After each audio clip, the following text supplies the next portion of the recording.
Hey everybody, welcome back to the channel. It's Pete with you here. It is Sunday and today's date is March 19th, 2023.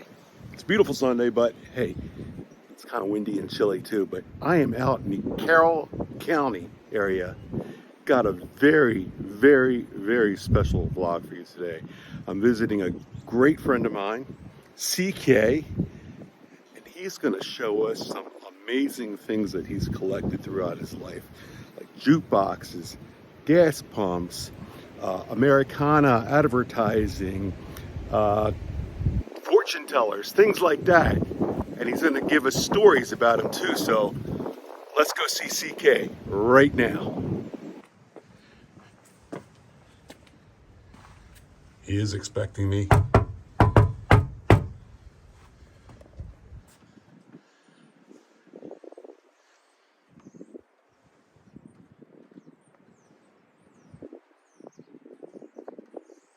Maybe not.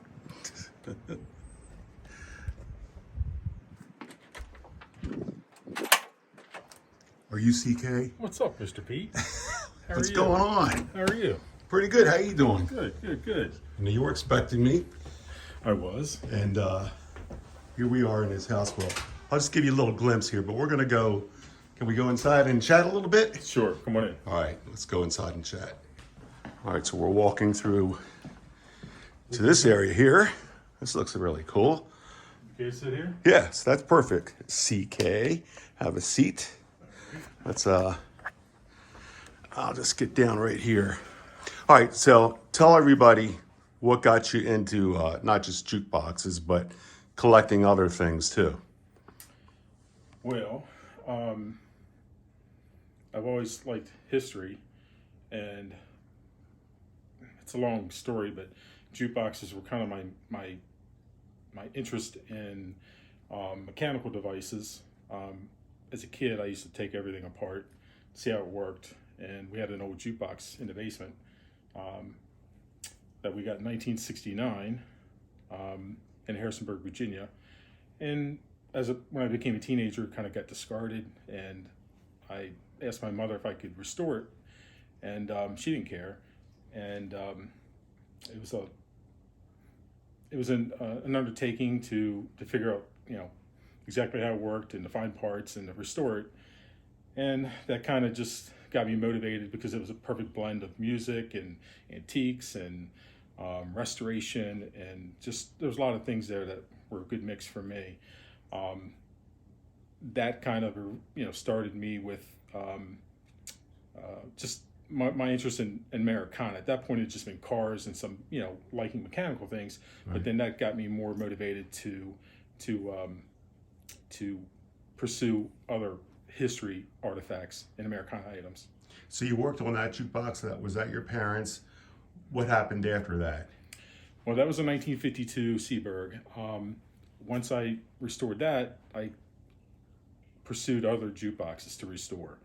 It was a lot of hours of labor and a lot of trial and error. Made a lot of mistakes along the way, but I learned, I read, I talked to some senior advanced collectors, learned some things on my own, just took things apart, figured out how they worked.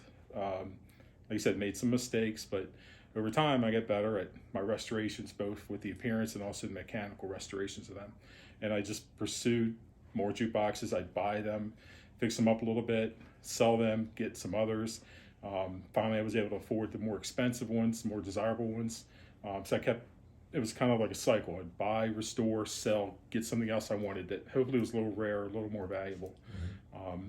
And finally, I just got to the point where I just kept buying one, buying another, and kept collecting, and it just became a passion. And that kind of segued into getting the fortune tellers, the Coke machines, the gas pumps, and things like that? Well, yeah. I mean, Coke machines and fortune tellers, they're all in the coin-op arena of collecting. So they're related.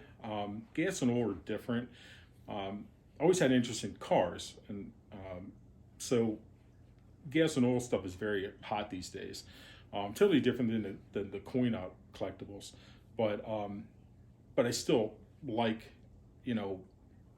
it's hard to be be more American than apple pie, jukeboxes, and gas pumps. I mean, Right. so they all kind of, even though they weren't coin op, they were still what I looked at as pure Americana, and there's a lot of history there. And you think about all the people that used those pumps over the years, long before I was ever living. So with some of the pumps that I have, and it just was the right blend. I just like Americana things in general. Sure, sure. And your house is decorated in many different ways with these, not but just jukeboxes, but I'm looking here over top of your sofa, and we have a couple things here. What can you tell us about them? These things behind me are carousel panels or carnival panels. That's another thing I do like. There was a lot of art involved with the people either carved the frames. The ones on the outsides are probably from a children's carousel, I think. But then again, the faces of those frames don't really lend themselves to be friendly, like for kids. So I can't say for certain. But then again, there's a lot of history. Who doesn't like as a kid going to the carnival and thinking about, then again, years ago, people long before I was born that had access to, sit with these as part of the circus or carnivals. The panel behind me, nobody truly knows where that's from. I've talked to a lot of carousel and collectors and other advanced collectors. Nobody's really sure what that's from, but it's been restored, and anything old carousel, carnival related, if it's attractive and interesting, unique, I'm interested in. Do you have any idea how old that is? Looking at the design of it, I would say in the back of it's really old. My guess is that it's from the late 20s, early 30s. It could be mid 20s, but I'm thinking late 20s, early 30s. Well, and the panels too? The panels, I think they also are early. They may have been repainted, the faces, but the basic panel themselves and the wood carving, I believe they're also from the 20s at some point. Oh, wow. Okay. You got a lot to show us today, right?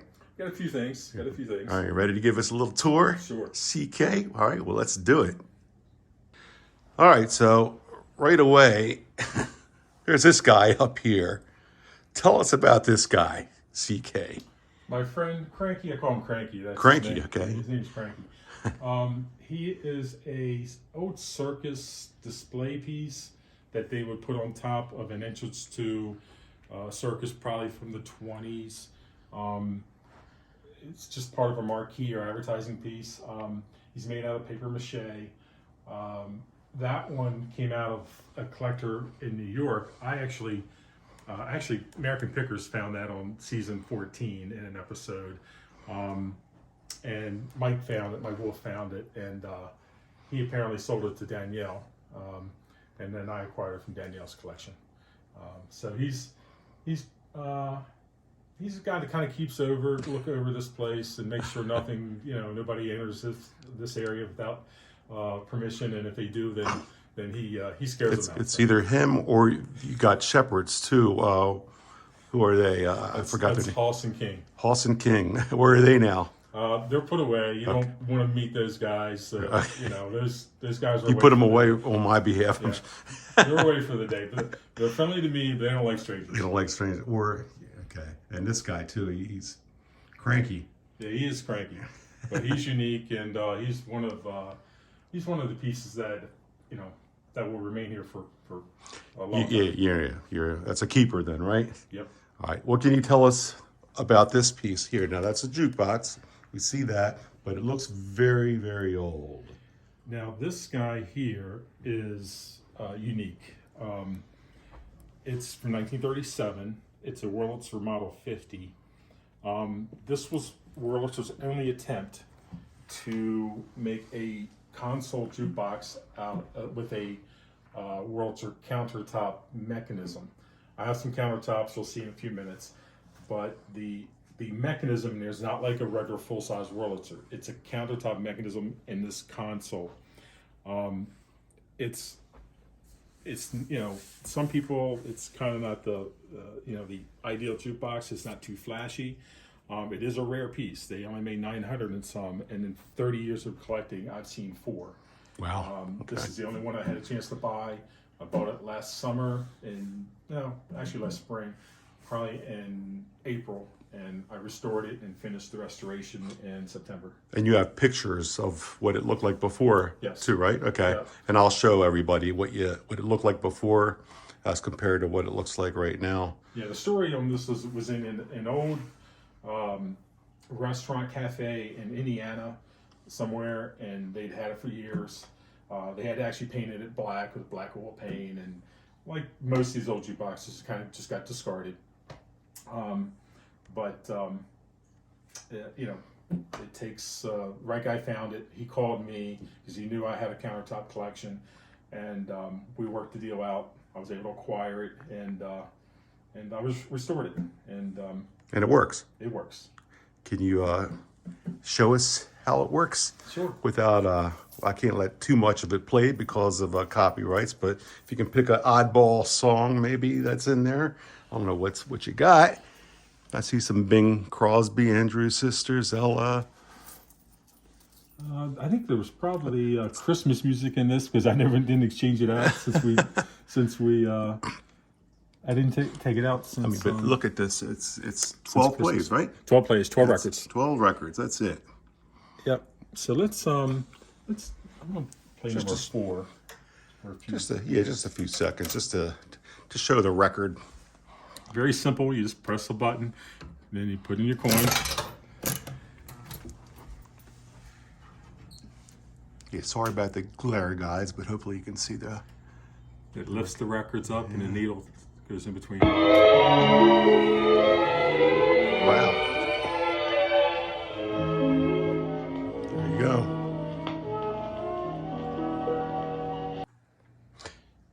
All right, and there you have it. You're a little bit of young in heart. Hopefully, YouTube will let it stay there. But you restored it, right? I restored that. Yeah. Good job. Very good. Probably about 140 hours of restoration. Wow, that's a long time. And that's a keeper, right? That's a keeper. Yeah, it's a keeper. All right, moving right along. So what we have over here, it looks like a countertop of some type, right? That's a countertop. Wurlitzer made the small countertops from 1937-8 to 1942. That's 5 years, and then they stopped production of the countertop jukeboxes. They all played 12 records. This is a model 81, which is the rarest of the countertops. They made 900 in some of these as well. They actually are two pieces. The countertop stops here, and it sits on this base or stand. The stand is rarer than the box. They made 400 of those stands. But yes, it's a Model 81 from 1942. It's very Art Deco, obviously. A lot of places, maybe they didn't have room for a full-size jukebox. They might have had like a candy store, a little shop, where they didn't want a full-size jukebox. So they would, space was essential. So they maybe had just a countertop sitting on a counter, hence the word countertop, or maybe a bass. They didn't have to buy both together. The bass was an option. Yes, and they played 12 records. So this one's got a little story behind it. This one, I found this by, I'm always talking to people when I go to antique malls and so forth, and I was in Delaware about 15 years ago, and I asked the manager there if he knew of any old jukeboxes. He said, no, I don't. So I was with my father and my sister, and before we left, he came up to me. He goes, there's a lady that has a booth in here, and she does have some kind of a jukebox. It sits on a stand or something, and it was her father's out of Iowa. She brought it back from Iowa, and it hit me because I remember in 2001 on AT's Roadshow, a gentleman had a Model 81 on a stand in Des Moines, Iowa, and that's on this show. And I said, no, it can't be the same one.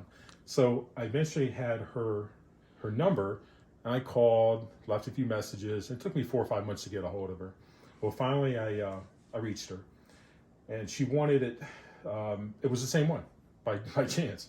Her father had died right after the airing of the Antiques Roadshow. A few months later, she brought it back to Delaware, and she really didn't want to sell it because it had a lot of memories for her, and it was sentimental, and I get that. But she also needed money for some things going on with her family back in Iowa. So I went down to see it, and I made her an offer, and she accepted it. So I brought it back, and I also restored that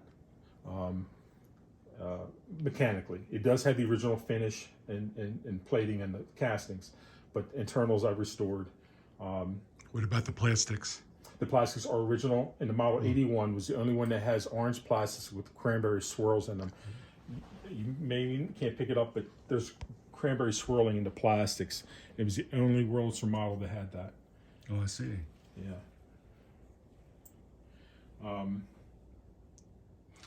And those original plastics, are they hard to find? If it's, Yes, it's hen's teeth. Yeah, you'll never find a set of Wurlitzer 81 plastics. Wow. The base is, by the way, I said it was rarer than the jukebox. They only made 400 of these bases. The 810 model 810 bases, which is this model is 810. Yeah. So I've had that for 15, 16 years, and that also is a keeper. All right, so over here, here's another countertop.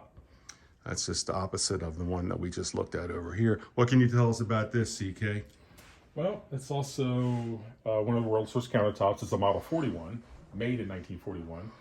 And they actually made two countertops that year. They made a Model 71, which was the deluxe, that you could play one song for a nickel, two for a dime, or five for a quarter. And they had the standard Model 41, which was only one play for a nickel, period. What's unique about this machine is it does play 12 records as well, but it actually has light up plastics on all 8 corners of the machine. So the behind the machine is exactly as the front. You have 1, 2, 3, 4 in the front. You have 1, 2, 3, 4 in the back that light up as well. That's interesting. Yeah, so it's also the smallest commercial jukebox that ever played 78 records that they ever made. So. And this one works? This one does work. Give us a demonstration, if you will, please. Yeah, if you want, I'll open it up just so you can see the inside. Okay, yeah, sure. Let's take a look.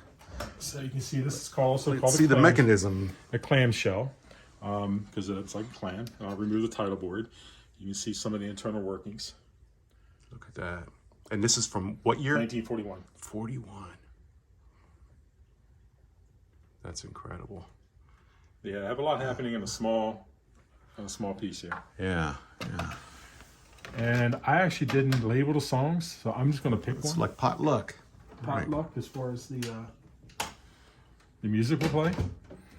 So, and we don't have a glare here, so this is pretty good. So I'm just going to pick a song. Pick a song. I'm just going to pick number 4. I have no idea what it is. Put a nickel in. Fab 4. You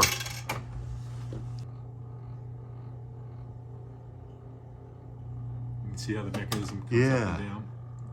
And then it lifts the records. And then the tone arm will go in between the records for that selection. Let's see. I just love that crackle and popping sound, you know, when the needle lands. Yeah. It's Glenn Miller. There you go. All right, thank you for that demonstration, CK. And that's going to bring us here to this Wurlitzer. What can you tell us about this one? This is a 1947, 1948 Model 1080.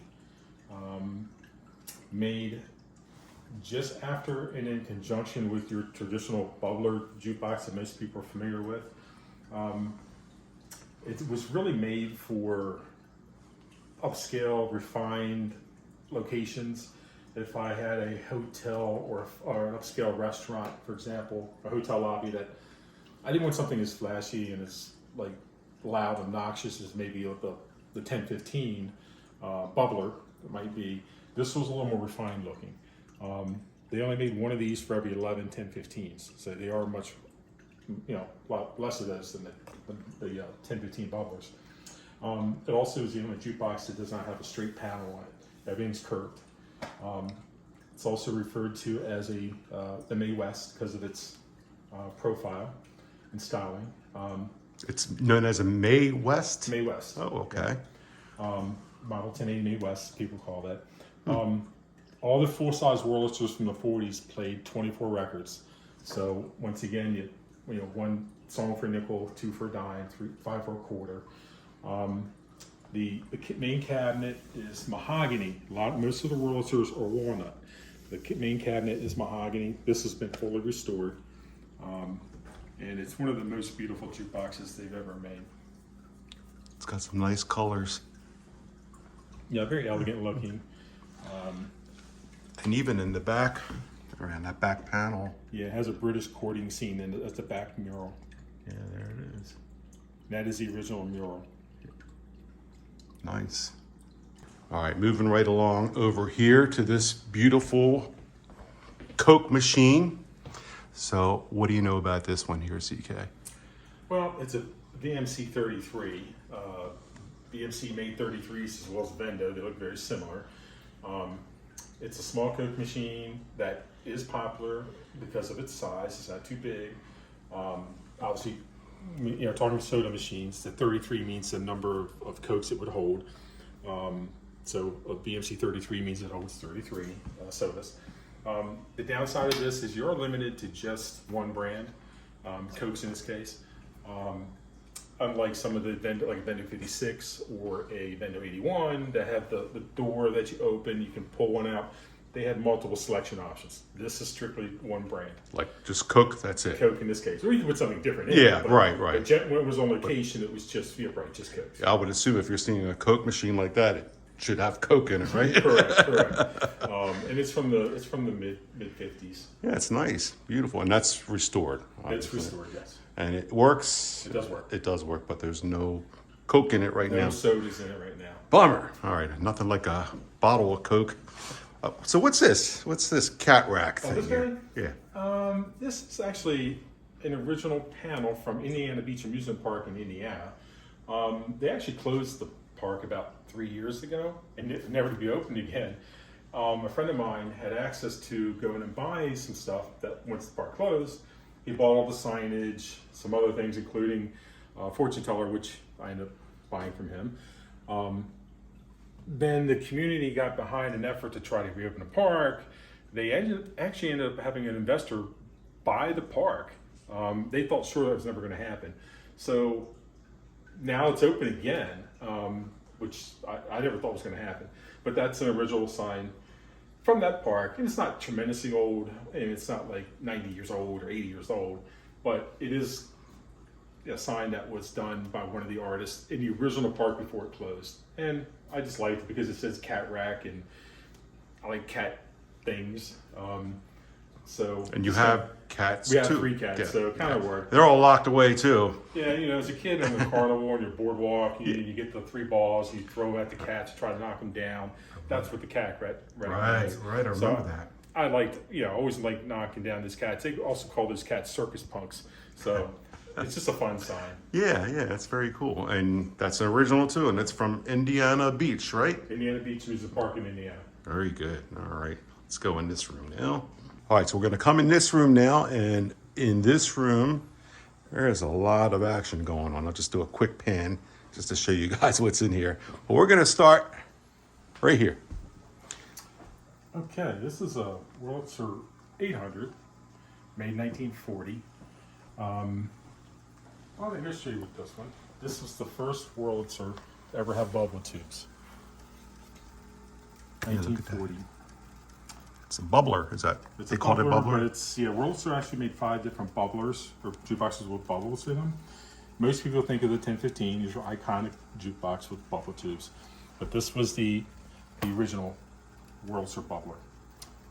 It also has animation in the pilasters here.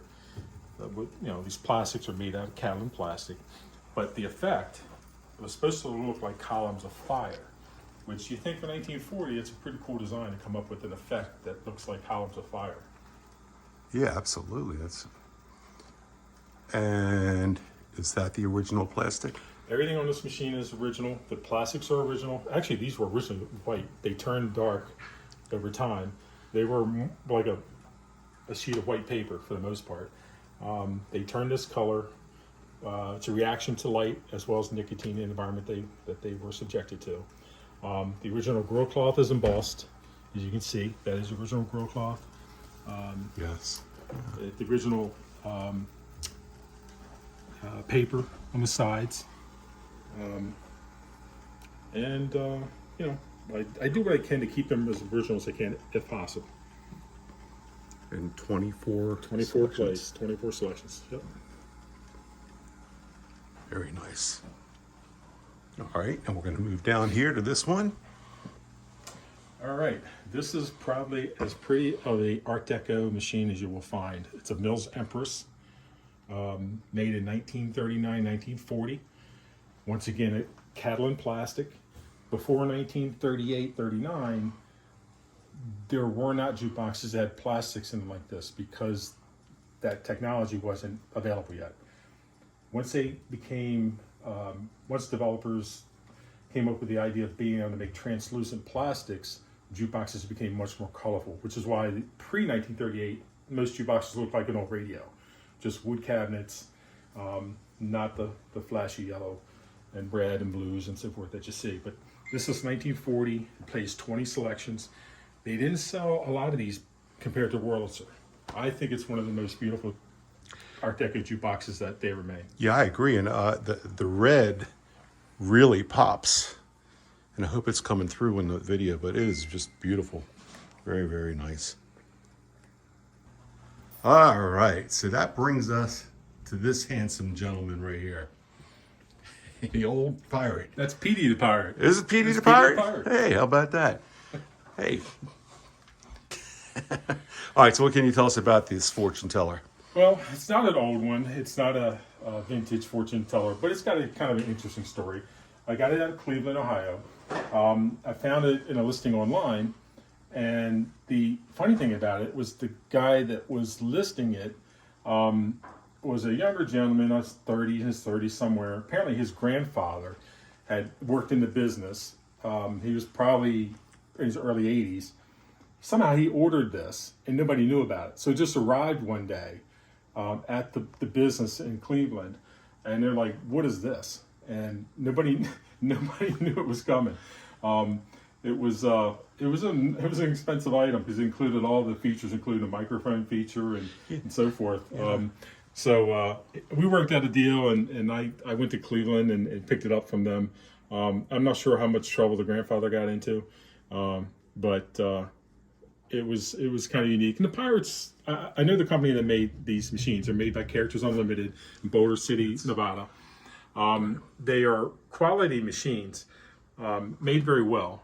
But once again, not old, but I knew that what he had paid for the machine and the price that we worked out and negotiated, it made sense for me to go get him. So I drove out to Cleveland and picked him up and drove back. And he is from what year approximately? I can tell he's current. Yeah, he's not that old. I want to say he's probably 7 or 8 years old. Oh, okay. Yeah. That's still very cool. And he does occasionally talk. He does. He does occasionally just have something to say. Come on, Pete the Pirate, say something, will you? He probably will soon. And right next door to Pete the Pirate, we have actually a Seaberg 45 jukebox here. What can you tell us about the Seaberg? This is a 1954 Seaberg Model R. Plays 100 selections, 50 records, both sides, 400 selections. Is one of the most popular designs from the 50s. If you look at the side, it's you can see it has boomerang sides, which is kind of a big theme or styling back in the 50s. It has 5 speakers, stereo sound, high fidelity stereo sound, and it's, of all the jukeboxes from the 50s, it's probably the best, one of the 2 or 3 best sounding jukeboxes from the 50s. Definitely Seaberg's best jukebox from the 50s as far as sound goes. And it's a working machine, right? It's a working machine, correct. It was restored. I did not restore this machine. I bought this out of Pittsburgh. A gentleman had it. He had become disabled, and he contacted me about actually a slot machine. We got to talking. He had a few other items for sale. It did need a good cleaning. It had been not cleaned in a good while. So I brought it home and cleaned it up and just went over through everything, made sure everything was working properly, and it plays and sounds great. All right, so that brings us into this room here, and we have another fortune teller. Tell us about this one, CK. It's a model Princess Doradina, made in 1928 by the Doradina Company in Rochester, New York. It is mostly original. The original cabinet has part paint on it, which I love. It's hard to find them like this. The clothes, I believe, have been replaced. In fact, I'm sure they have. Other than that, she's pretty much all original for signage, for internals. The head, the hands are original. The lamp is original. So, just a really high quality vintage fortune teller. They're extremely difficult to find. They didn't, I guess they didn't make as many of them as they would, like certain machines for arcades, because an arcade might have, 3 or 4 of one type of machine. They only would have one fortune teller. This one actually came from Seaside Heights in New Jersey. I actually bought this one through an auction company. But this was in Seaside Heights, New Jersey originally. And just out of curiosity, how heavy is something like this? This one's pretty heavy. The mechanism, I don't know if you can see the mechanism from in here. You might not be able to. You can only see the card vendor. The mechanism's in the bottom, but it's quite heavy. I would say it's in the neighborhood of 350 to 400 pounds. Well, heavy. Well, you got a lot of heavy things in here too. Yeah, everything's heavy. Everything's heavy. I should have collected postcards and stamps. It would have been much easier in my bag. Yeah. All right. So we got another Wurlitzer here. Yeah, one of my favorite models, a 1941 Wurlitzer Model 750. We looked at earlier, a Model 800, that was the originator of the bubble tubes. This was the next model that had bubble tubes in 1941, a year later, and actually had curved bubble tubes. It was the first jukebox made by Wurlitzer that had curved bubble tubes. Once again, a 24 play. But I just love the Art Deco styling on this. It's just, screams pure Art Deco to me.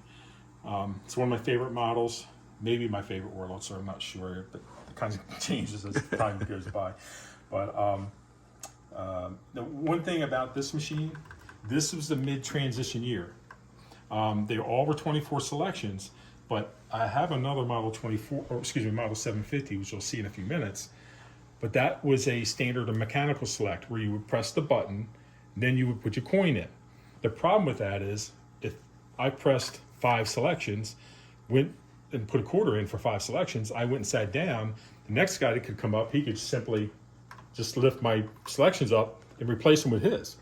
So that was a problem. So they finally, in 1941, mid-year, came out with the electronic selection, which is basically you put your coin in, it registered all the selections, and then once you press it, it cannot be erased.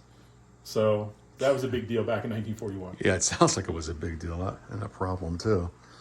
Very nice. All right, so we got another fortune teller here. This looks like a granny. Ah, yes, my Cleveland grandmother. It's actually a Ghent fortune teller made by the Ghent Company in Cleveland, Ohio, which is how I got its name, Cleveland Fortune Teller. I am the 4th owner. Originally, I bought it from the gentleman that had owned the Memory Lane Arcade in Frankenmuth, Michigan. He had it for years in his historic arcade. The story on that, based on what I've heard from several people, this was originally owned by a company that had mob ties. So somewhere along the way, the mafia had something to do with this thing. I can't tell you exactly what, but I believe I'm the 4th owner based on the history I could find and what I've been told. They didn't make a lot of these, same thing as the Doradina. Each head was carved in Germany. Each head is different. Her head has not been restored or disturbed. She still has her wax eyebrows, eyelids. Her hands are wax. They have great patina. She's never been messed with from her face or her hands. That's hard to find with these because usually they've all had some wear and they've all been monkeyed with. So she has a great look. Yeah, she does. Took me a couple years to finally get the guy to sell her to me. She'd been in storage for 10 years because the arcade had been closed for a long time. And finally was able to work out a deal. But she was also made in the early, the Princess Dordina was made in 1928. The Cleveland Grandmothers were made from 1929 to 1931, 32. And they didn't make that many of them. Each one is stamped or numbered inside. Estimation, I don't know, maybe 350 to 400 of these total. So Interesting. And she is very uncannily realistic. yeah, I mean, now if look you at play that her, which I can play her for you, she moves her head up and down, back and forth. Her eyes move open and close. She moves her hand over the cards. I don't have the cards in it right now, but you can see her animation. Very, very interesting and kind of cool for 1929, 1930. Would you like to see her? How about if will she tell me my fortune? She will. Okay, let's do that. Yeah, let's see what she has to say about you, Pete. All right, here we go. It's a quarter. I'm hoping for a good fortune. You see that? Give me a good fortune. All right, Granny? Here you go. Do your thing.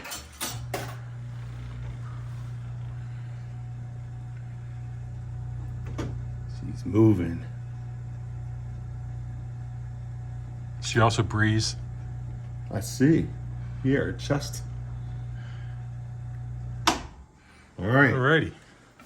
Here we go. Let me see if I can read this small print here. Oh, I'm getting, the bottom line is I'm getting money, love, and fame. And lucky numbers are 202, 99, 2, and 34.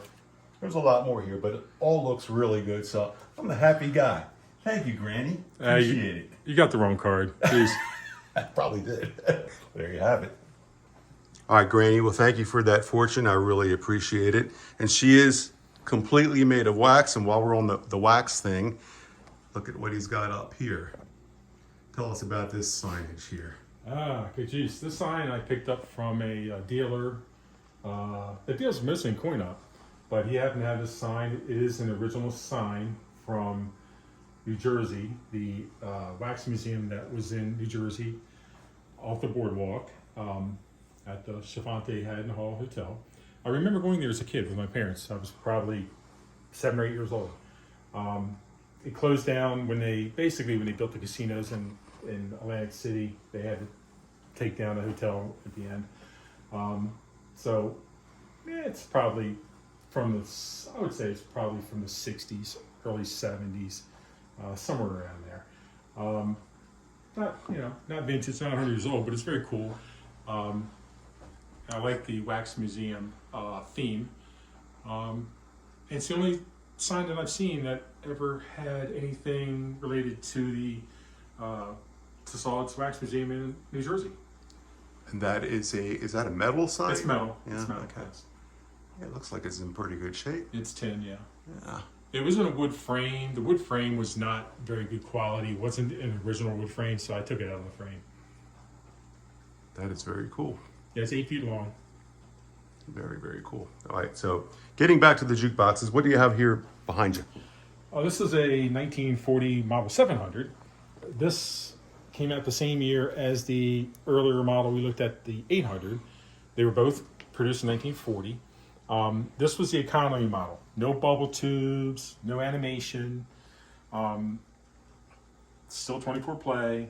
Everything else kind of remains the same. Has the same grill cloth. I do like the grill on this. It's very Art Deco with the fountain, with the bubbles. It just, once again, it's just that great design from 1940. They made about, I don't say about 8,000 of these. Oh, really? Yeah, Okay. give or take. Yeah, they made quite a few for back in the day. But it's all original. Nothing's been changed. I try to keep originality when I can. You can only, things are only original once, and once you erase the history, like look at the top of this for a second, Pete. Now you can see at some point, someone may have laid some kind of a drink or maybe a cigarette on them at one time. It's not perfect, but that's okay because it's had a life. It shows me, a little dusty, it shows me that it lived. It's got an 85-year-old life. I don't want to erase that. Right. I'm not great into making it look perfect like a brand new car. I want to see some character. I want to see history. I want to see that it had a life and experience that life in a weird way, in an intrinsic value way that you don't get from, Right, and seeing cigarette burns and things like that, watermarks. I mean, somebody did that, back in the day. Who knows? Sometimes you'll see a name or initials just carved in lightly in the finish. So sometimes you can't help it. You have to restore them because they're just too far gone. Right. But if I can preserve them or save them, that to me makes, is a big, it's huge. That is very huge. All right, so now we got some more jukeboxes on this side here. So let's take a look at this one. This looks like something we saw before, similar maybe? Yeah, this is another Wurlitzer 800, 1940. The one with the original, with the bubble tips first. Right. The grill cloth is like a diamond grill cloth that's been replaced. This has been restored. The grill cloth obviously was not able to be saved, so they replaced it. The plastics are polished. Some differences. It has a lot of originality, but it has been refinished. It looks a little bit brighter than the other one, which was totally original altogether. Now this part down here, it does not bubble? Does not bubble. Okay. The bubble tubes actually, has heaters behind here, and each bubble tube sits in a heater that once it warms up, it's just to a low temperature, it starts to bubble. So, but that's the heaters behind here, and it only bubbles from here up. It's kind of like those lights that you put on Christmas trees that Same bubble. thing. Same thing. Yeah. Okay. Same kind of design. All right, we have another one here. This one looks a little older, maybe? Well, or no? It's interesting you say that. This is another 750. This is the mechanical model. Now, see, if I can press the selections here, and no selections being made, then again, like I mentioned earlier, if I was a patron coming up, and you've picked 5 selections, well, I can just go like this. And then pick a few songs. I can go about my business, and maybe I'll get my 3 songs, and you get none. All right. Okay, so that's why they came out with the electronic selection. Once you make it a selection with the electronic one, it's registered and you can't change it.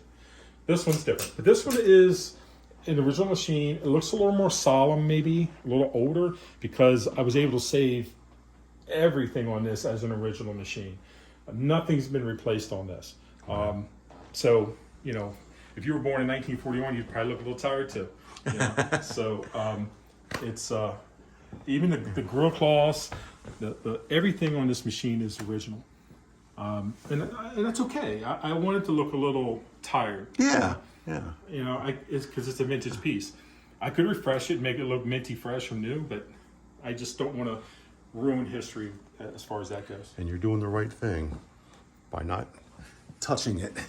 Yeah, I cleaned it up. I rubbed out the finish. I had to, took it all apart for the most part. And, I had to take the plastics out. Actually, this one, somebody had gone over the cabinet and the castings with like a varnish. I had to take each casting off separately and get that off without ruining the casting. So it was a lot of work. That's probably 15 years ago. All right, so that brings us to another fortune teller right here in the corner, and it's Donkey Wonder. And Donkey, let's get a look at his face there. It's a her, by the way. A her, I'm sorry. When you tell me my fortune later, don't hold it against me. All right, so what tell us about Donkey?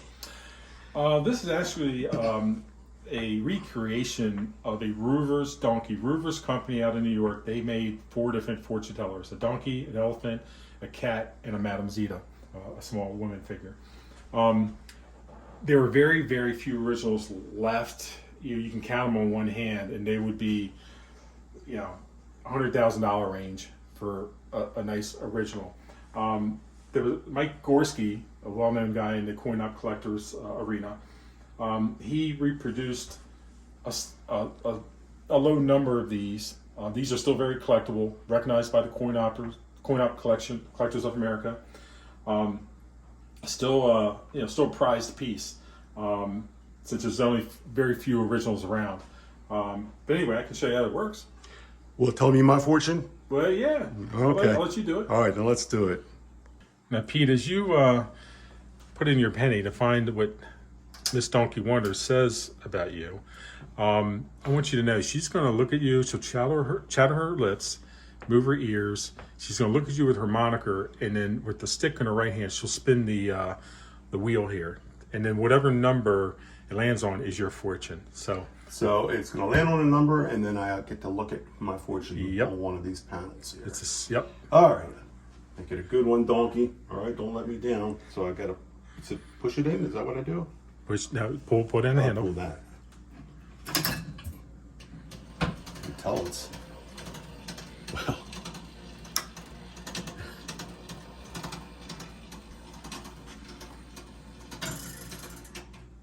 What number did it land on? 15. 15 is right over here. It says, you will soon have to choose between two things. A wise choice will ensure a happy future. Okay. All right. I take that. Thank you, Donkey.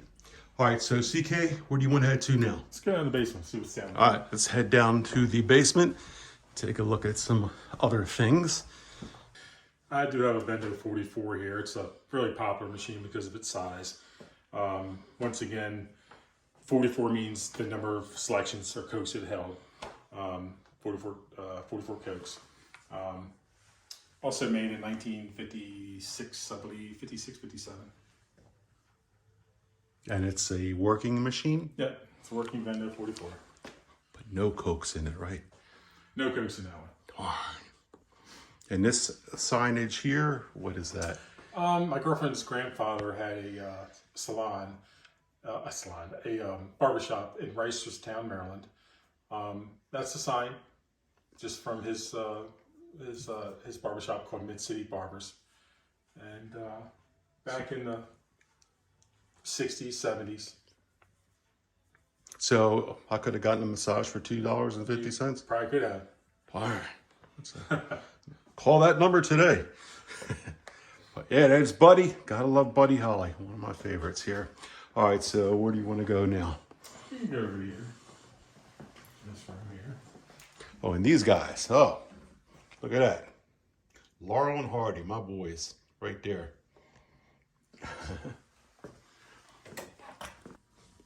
All right, so we're going to come into this room right now. And what was that? Was that? Oh, Rex and Hoss, don't worry, they're outside. They're in the pen just outside the door. Don't worry about it. It's not a big deal. They're not going to bother you, I promise, okay? As long as they're outside and, I'm You're safe good. in here, You're okay. good. Very We're good. friends. I'll tell them I like you, so you're good. I appreciate that. Thank you. All right, so what do we have here? We got another, this is a, what is that? A Seaberg, right? This is a 53 Seaberg Model W, made in 1953. It's been restored. All the Seabergs that were pre-1955 were 100 selects. So, once again, 50 records, 100 selections. They didn't sell a lot of these because the Seaberg G, also made in 53, was high fidelity. But these have really come up in value.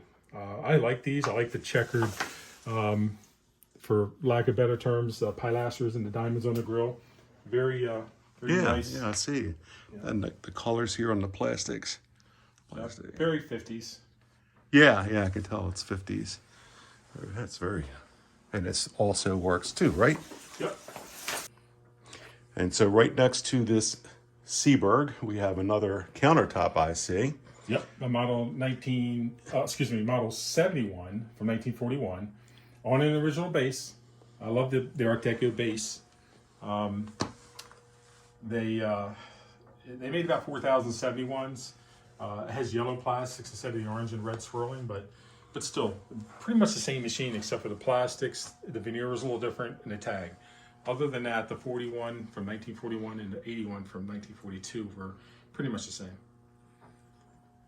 I also kept originality on this. It's been taken apart, restored inside, but I kept the original finish. As you kind of gathered, where, then I'd be perfect. I like a little bit of character. Right. Yeah, I see. Up here. Yeah, I love that. It doesn't bother me a bit. Yeah, sure. And there's some workings here too. Yep. All right, Betty Boop, what's up with this? That I actually just picked up. I don't have it plugged in right now.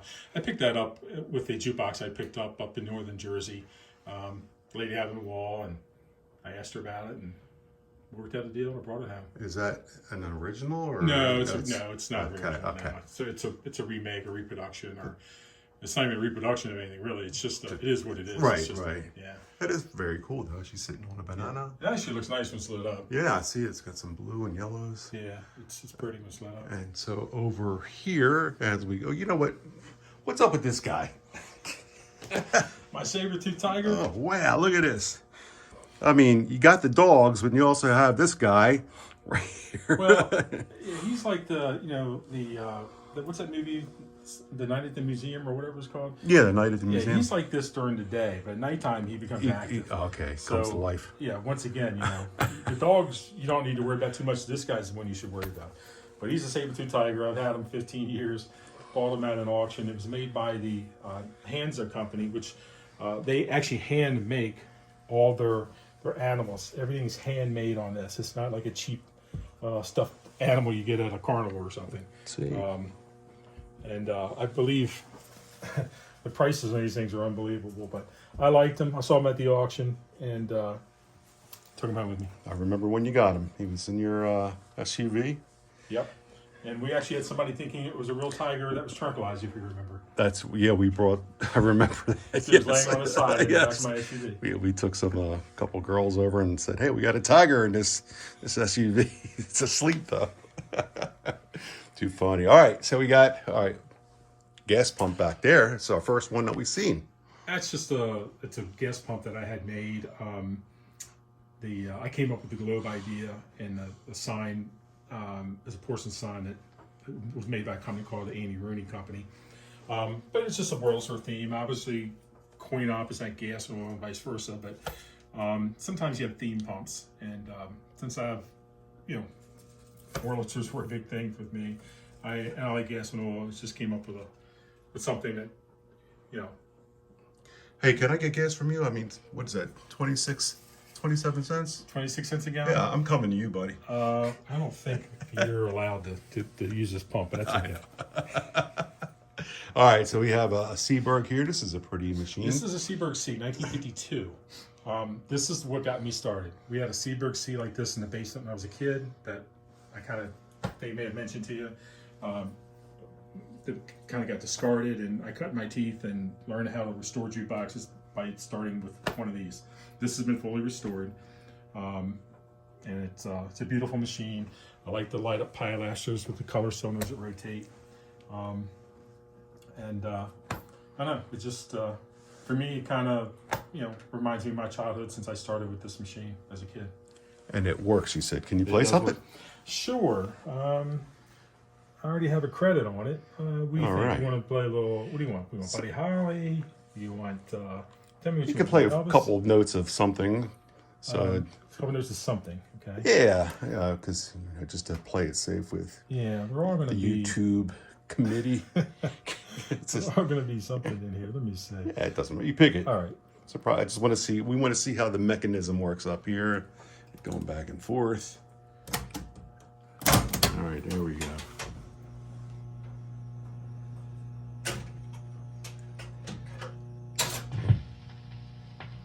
And here we go, buddy.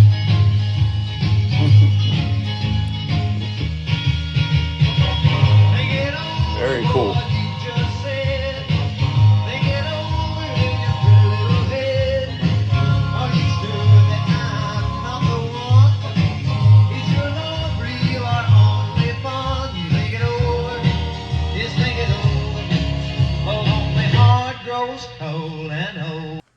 All right, so there we go. We had a demonstration of this Seaberg 100. Now we're going to go back a little further again. Another countertop here, Wurlitzer. CK? Yep. Tell us. Kind of a repeat of the other one. It's a Wurlitzer 71 on a stand. Then again, original cabinet. Have a lot of originality to it. The only thing I really replaced, and I should have told you this, but on all these red plastics, they shrivel up, they shrink, and they crack. So I have replaced the red plastics in the grill cloth. But other than that, it's the original. Going through, plays fine. I restored it inside, had to rebuild the amplifier and the volume control, those types of things. But just another 71. And that's the original bass. This is a repro bass. Oh, it is, okay. This is a reproduction bass. The originals are so hard to get. I've been fortunate. Out of the original 400, I've owned 5. But they're so hard to get that sometimes you have to buy the reproductions. Let me ask you a question while I'm thinking of it. How many jukeboxes would you say you've owned throughout doing all of this? 30 years. I don't have an exact record, but I would estimate realistically somewhere between 450 and 500 jukeboxes. What was that? Between 450 and 500 vintage jukeboxes. Okay. Yeah, it's been a few. They've come and gone. Some have stayed. Some are not going anywhere. But yeah, that's interesting. So that's just what? That's a CD jukebox too. Yeah, right? it's a Wurlitzer Rockola CD jukebox modeled after the Wurlitzer 950, so the Gazelle. So it is a rare one of a Rockola jukebox. Most were made like the 1015, the bubblers, but it's I've had that like 12, 13 years. I got it out of Ocean City. It's a model, like you said, it's modeled after the 950, which is a very expensive Wurlitzer, probably 25, 30,000. So I picked it up because I wanted the flexibility on CD to have more music. So I wanted 1,000 song option as opposed to, or 1,500 versus 24. So a lot of collectors will have 1 or 2 CD jukeboxes just to play a lot more music that you can't play on records. In a lot of places these days that what they have the streaming jukeboxes, right? That is true. That is true. I don't even call them a jukebox anymore. Yeah, right. If you don't see something being played, it's not a jukebox to me. It's got to be a record or at least a CD. There you have it. All right, so over here on the wall, I see Rockola Cafe. Tell us about this. Well, there was a Rockola Cafe. There was a number of them. Most of them are in Indiana. They don't exist anymore. They've closed down. But that neon sign was in one of the diners in one of the Rockola Cafes in Indiana. The sign itself, the can, is, it's supposed to resemble a record spinning. So kind of a cool idea. I just liked it. It's music related, neon. What's not to like? I drove out to Indiana to pick it up probably 15 years ago, and I've had it since. So nice colors too. All right, guys and gals, before we head out to the garage, because CK here has a lot more to show us that he's gotten recently. But we thought we'd give you a little backstory about how we know each other. And we've known each other since what, 1990? 1990, I believe it was, yep. 19. And we met at a gym in White Marsh, Maryland, and actually ended up becoming roommates. Yeah, 4.5 years, I think it was. 4.5 years. And the rest is history, but we've been friends ever since. He's a good guy. He's a very good guy. And I just cherish his friendship. But we thought we'd give you a little background on how we met, and it's been a long road. Been a long road. A lot of things have happened, man. Been through a lot. Lots of ups and downs, but yeah, remain friends. We're great friends. He's one of my best friends here. So, and I appreciate him for opening up his door and creating this vlog. We thought it would be a fun thing to do. I always thought it would be a fun thing to do ever since I started doing these vlogs. So we finally set the date for today, and here we are. So you ready to go back out in the garage and check out some more things? let's do it. Let's do it. All right, so we're coming out to the garage, which is actually CK's working area, right? Yep. And you can see there's a lot of things here. I'm just gonna do a quick pan around, and you can see some gas pumps over there, jukeboxes and other things. But anyway, what do you want to talk about? Just general. Here's a 53 Seaberg. The restoration's been done. Just finished this. You just finished this one? Just finished this Okay. one. It's done. A couple other things. This needs to be restored. Some Mills Empress blue and yellow plastics. Haven't started that yet. This is going out the door. A friend of mine's buying that from me. As far as the gas pumps go, I collect and deal in some early gas pumps. These are clock face gas pumps, most of them, or Art Deco style Wayne pumps. They're really from the late 20s through the late 30s, most of these. I like old gas and oil stuff. It just, I like the Now, look. these are all original? The original pumps, yeah. Wow. Yeah. Some of the globes are not original. Some the are, globes some are, aren't. okay. But the pumps themselves are original. Can you give an example of what is original as far as a globe and what's not? Just to... The only original, the two original globes are that crown globe over there, the red one, that's original. The globe holder of the Atlantic gasoline, the blue one, that's the holder, is the body is original. The lenses are not. Most of the others are repro globes. Okay, interesting. And so with these gas pumps here, what are your plans with them? I just like them. Sometimes I saw one, I'll buy one, saw one. I don't really restore them. I like the patina look. I don't restore gas pumps. It's just not my thing. I like the looks of gas and oil stuff for the most part as its original state when it came off the station that it was located in. Oh, and this caught my eye too. This. Yeah, it's a carousel panel from an old carousel.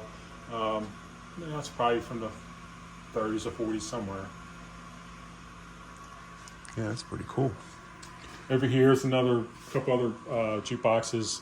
This one I'm finishing up working on. I'm gonna keep that for my collection. And this is this like That's one a that you had? also, it's like the one in there. Okay, I thought so. Okay. This is a. I have finished this. It's a nice original. I don't have the power supply in it right now, but it's a VL, which is made 1956.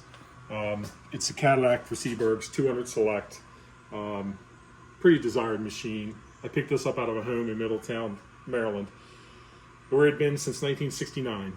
And I had to take it apart because it's so heavy and go up steps. I had to remove the top door at the top step and pull it up with ropes, sit on my butt and pull it up with ropes. You did it by yourself? Well, I had somebody push it from the bottom. Okay. But I had to pull it up with a bull rope to get it out of the basement. I'm like sitting on the steps and pulling it up step by step. So. And what are these guys up here? Those are airplane fans. Pretty rare pieces, actually. They are made by a couple different companies. This is a fanoplane made by the Chicago Fanoplane Company. This is probably late 20s, early 30s. This one's a little later. It's made by the Dallas Airplane Company out of Dallas, Texas. But they're very cool. They were made for like small butcher shops, department stores, hair salons possibly, places that just needed some air movement. They're obviously not OSHA approved because they will like cut your head off if you get close enough. But I can give you a quick. Yeah, then let me just back up a few feet here. You kind of, with the head coming off, you kind of. Plug them in together here. Wow.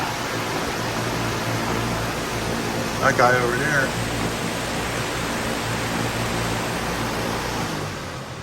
I could feel that. And it's already cold in this. Yeah, they're pretty interesting items. So has this one been restored? That's been restored. Yeah, okay. Yeah, Because that's it looks. restored. That one is obviously as found. Yeah, that's cool. Yep. I like that.